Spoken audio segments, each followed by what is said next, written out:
Hey everyone, and welcome to another episode of From No Crypto to No Crypto. I'm your host, the Crypto Coach, Blockchain Wayne. Today we're joined by Aaron. Aaron goes by Artikyoul8. Aaron, thanks for joining us today. Thank you for having me, Wayne.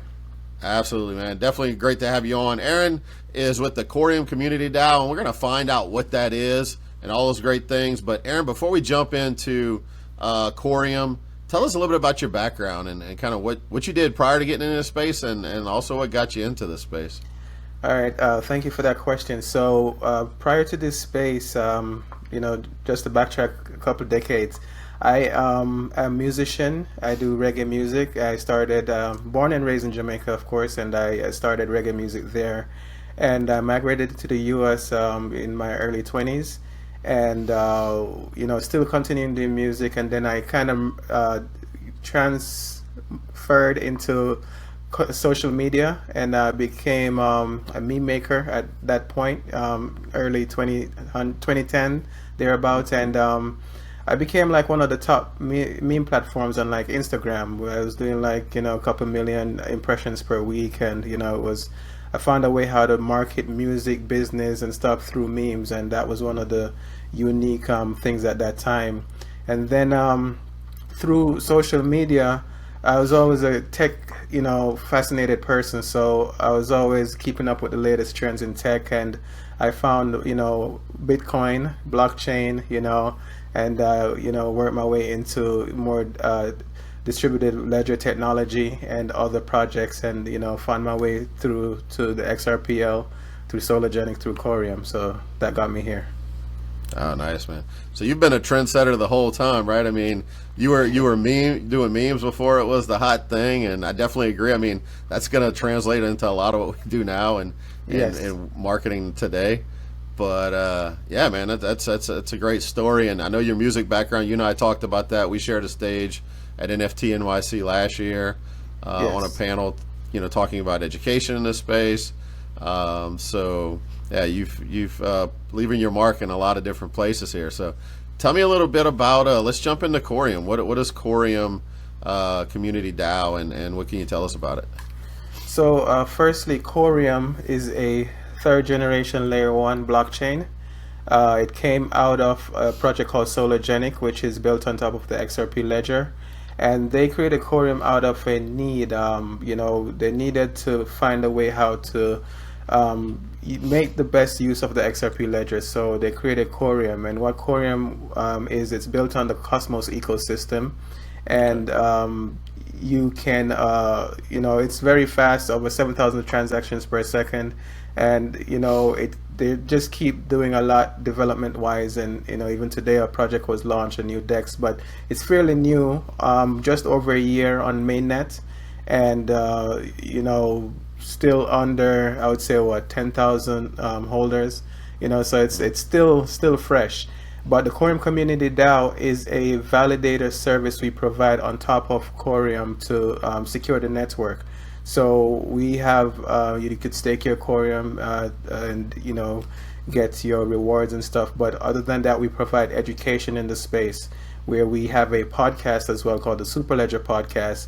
And we got that from Coreum because Coreum is known as the first superledger in blockchain. And superledger means that they are one ISO 20022, not just certified, but it's written in the code.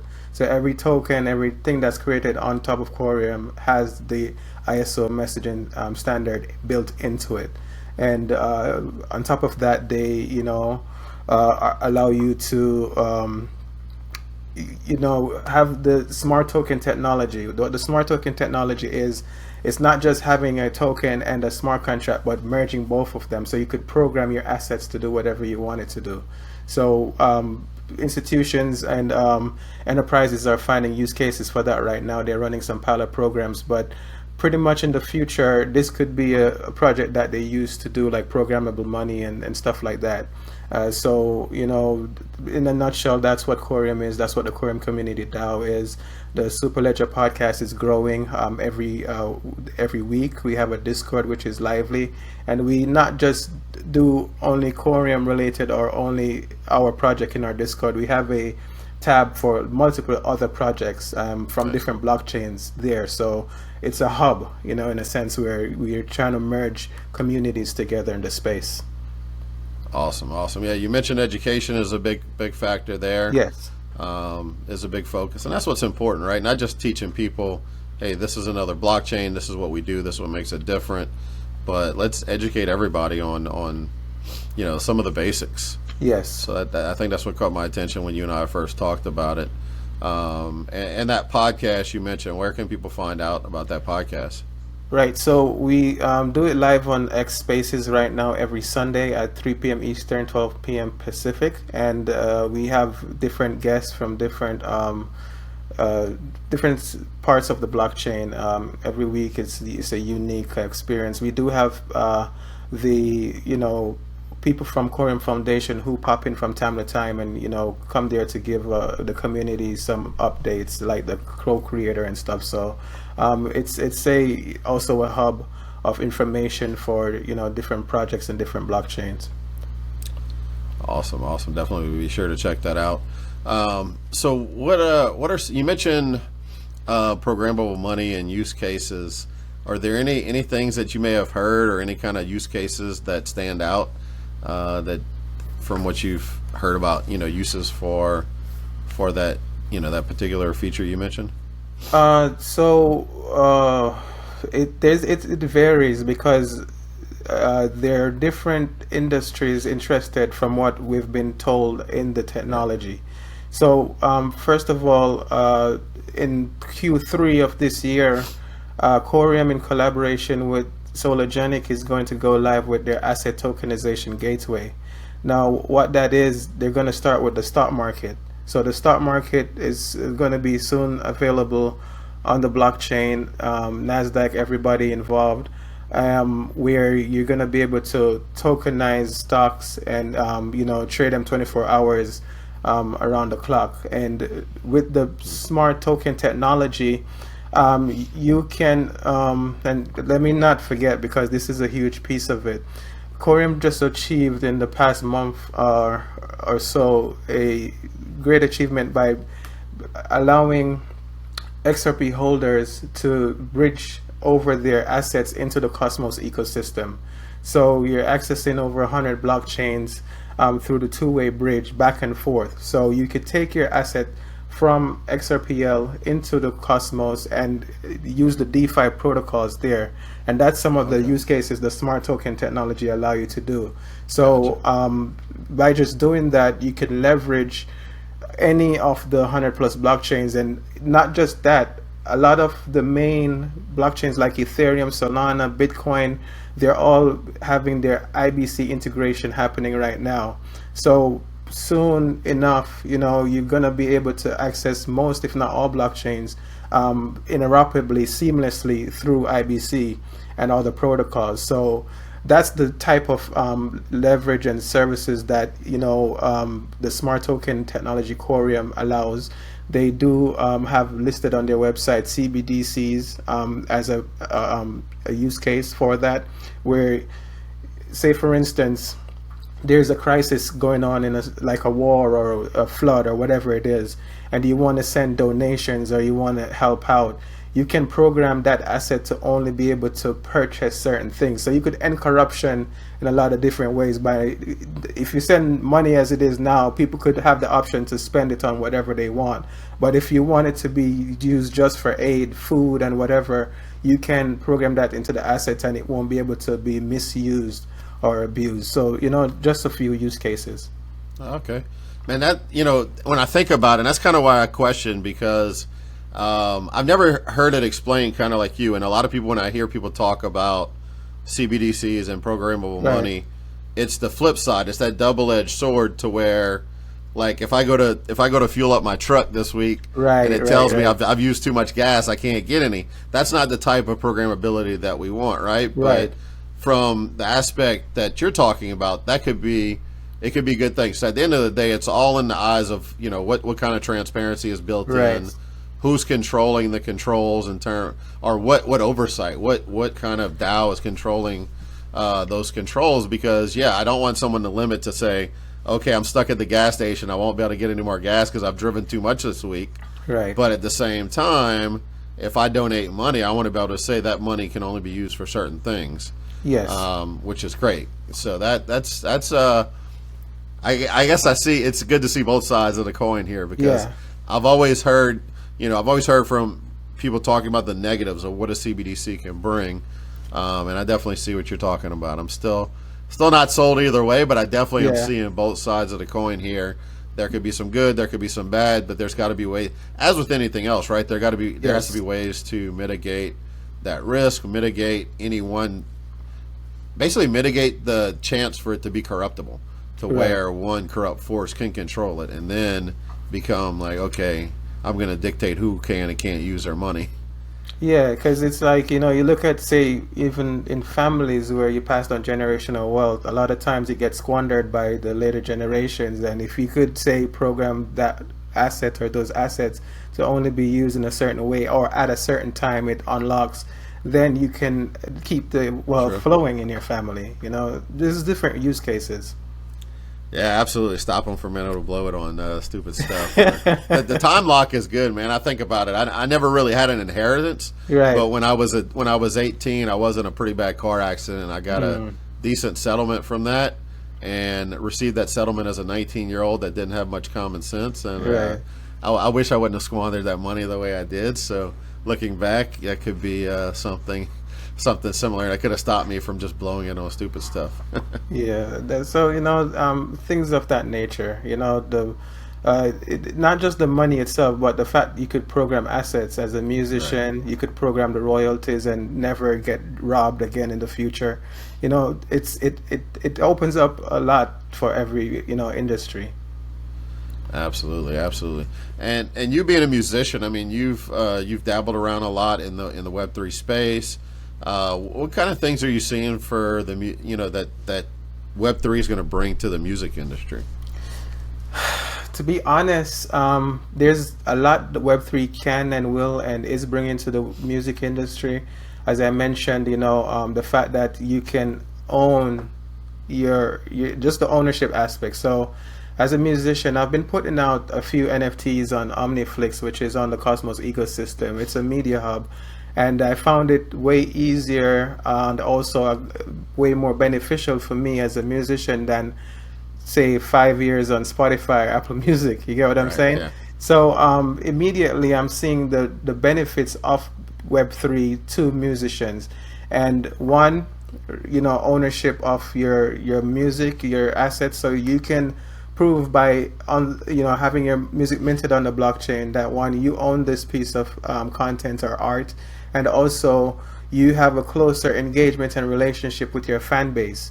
You also benefit more monetarily because there's not that 80-90% cut going back to streaming services or other people that have no business with your music other than trying to have it on their platform. And people have been getting robbed for decades, and I think what the blockchain is bringing that transparency. It's like the ledger that brings that accountability aspect, and splitting royalties.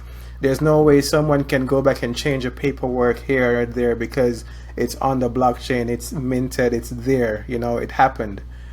Right. And you can program that royalty to where, whether it's all going to you or you split that with another artist, or maybe album designer and certain other people that you want to split, you can program that whole royalty in to split rather than having to rely on somebody. Okay, one person collect the money and you hope they distribute it evenly. Yeah.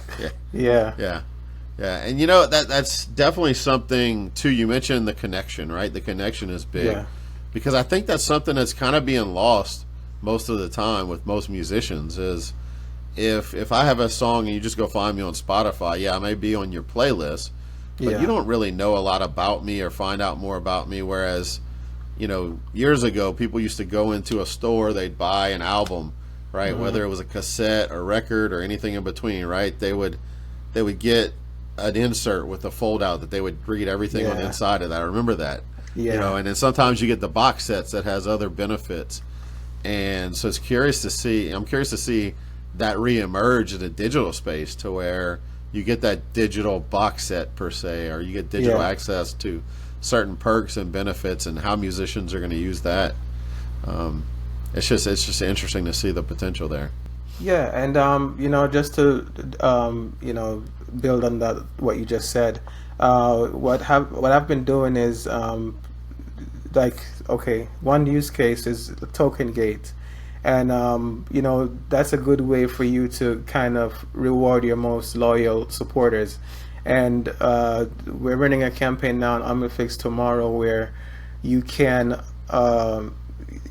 it's called interactive token gated interactions, and to access the interactive part of the video, which you could click a poll and answer, you have to have a certain NFT to do that.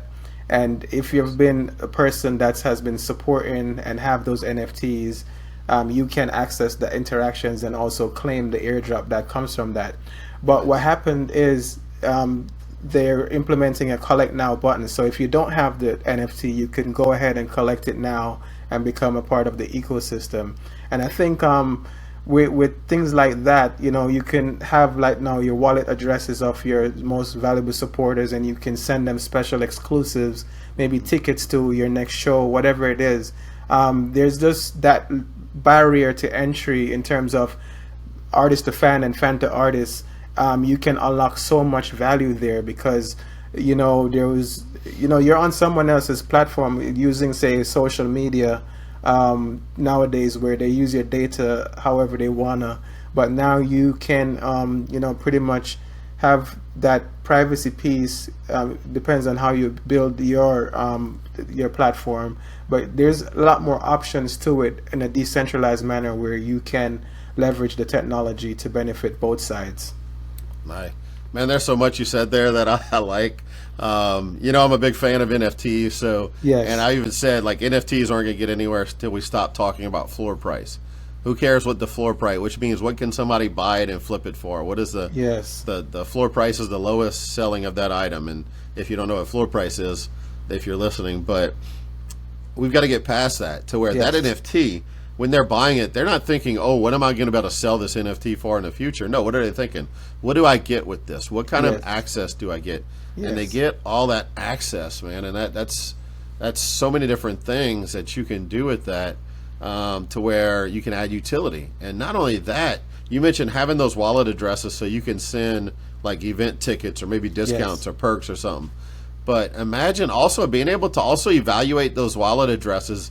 Each one's anonymous. It's someone that follows you, but you don't know who they are. But you can also see, what other NFT, what else is in that wallet. Right. And so if they also are a big collector. If you see 50% of or more of your fans are also following this other musician, and there's a chance for a collaboration, that could be huge, right? Yes. So you already know what your fans like. So you can get some analytics from those wallet addresses without ever compromising their identity. Or them having to expose their identity, and then you can tailor what you offer them to be even more. Man, it's exciting when I start thinking about it. Man, you can talk about all the different things that are possible, and we're just scratching the surface, right? We don't even know what else is possible. It's not until innovators like yourself and others get in and say, I'm going to try this out and see how this works, and then you're going to learn what works, what doesn't work, and constantly tweak that model. And that's what I like to see. Because I think so many people sit back and they wait for this cookie cutter approach to where, all right, let me wait till there's a done for you system where I just have to click a button and do it. And others that jump in and say, okay, let's try this out. This worked. This didn't work. And that's what we're going to see. And I think we're going to see a reemergence of the physical and digital merchandise, like physical merchandise, but paired with the digital, to where it's got that whether you buy the physical item and you can claim the digital, or vice versa, you buy the digital and you can claim the physical. It's going to be exciting to see too. And something huge just happened this past week with, there's this project called Futureverse, and they are building, their version of the metaverse, but it involves a lot of real world projects, like a lot of video games, a lot of brands that we know. And they have a partnership with Reebok right now. And what they did this past week is they launched a feature on their Instagram where you could send any picture. It could be a picture of yourself, whatever, but you could custom design your own Reebok digital version. Now, when you get that, you could purchase it for $8, and then you could wear it in like Fortnite and any other video game that's compatible right now. Nice. And also, you could have a chance to purchase that physical copy, or they have a competition, you could win it as well if you go that route. But you could purchase it at 50% off the price. Now, the utility behind the token behind all of this, they have the root token that's a sidechain of the XRP ledger, and they chose to use XRP as the gas token. So every transaction is burning XRP, and this is the future of what we're talking about. Like, yeah, the floor price doesn't matter, yeah, but it also is a factor in the future of the project. So you hold that NFT, you're not looking at the floor price, but as the development happened and the transaction happened and burning and gas and stuff, yes, you will probably see some appreciation in price just by holding, and Right. that's just another additional benefit on top of what the utilities are that the project provides. Yeah, absolutely. And that's the way it should be, right? I mean, Yes. not saying you're not going to expect the resale value, but 99% of people buy shoes because they just want to wear shoes. Yes. Or say 90%. You got the other 10%, maybe that's collectors that realize, hey, I like the shoes, but I also know that this is gonna be worth a lot, so that the same concept there. Now, when you say it, so it's burning the tokens, it's Yes. actually burning those tokens from use.